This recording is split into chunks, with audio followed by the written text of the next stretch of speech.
hedder Sisse, og det her det er Isolde. Og vi skal vise jer nogle yogaøvelser, som man kan lave børn og voksne sammen. Og den allerførste, vi skal vise, det er cirkushunden. Sommerfuglen.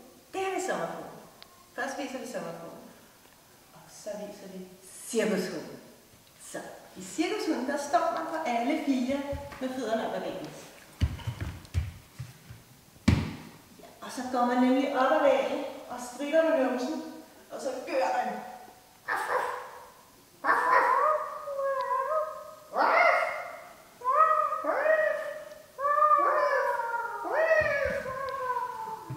Og så kan man også lave hund på hund. Så jeg er morhund, og du er barnhund. Okay? Så nu laver jeg hundestræk, og så sætter du dine hænder lige foran mine. Strikker med numsen, og så gør vi igen. Ej, hvor flot. Super sejt. Den sidste øvelse, vi skal lave, der ligger du der ned her på ryggen. Prøv at lægge dig ned på ryggen, lige præcis. Og lukker øjnene. Og så lægger jeg hænderne på din mave. Så skal jeg bare trække vejret rigtig dybt. Ja, vi må se, så mine hænder de bevæger sig lidt.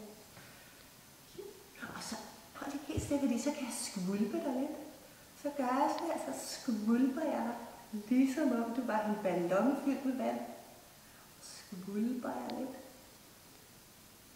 Det er faktisk rigtig, rigtig rart at blive skvulpet lidt. Mens man ligger og trækker vejret dybt.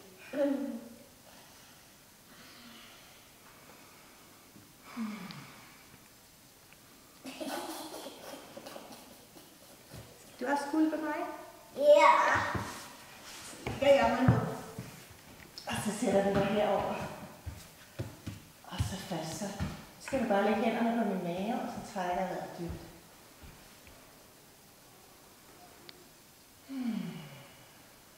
Ja.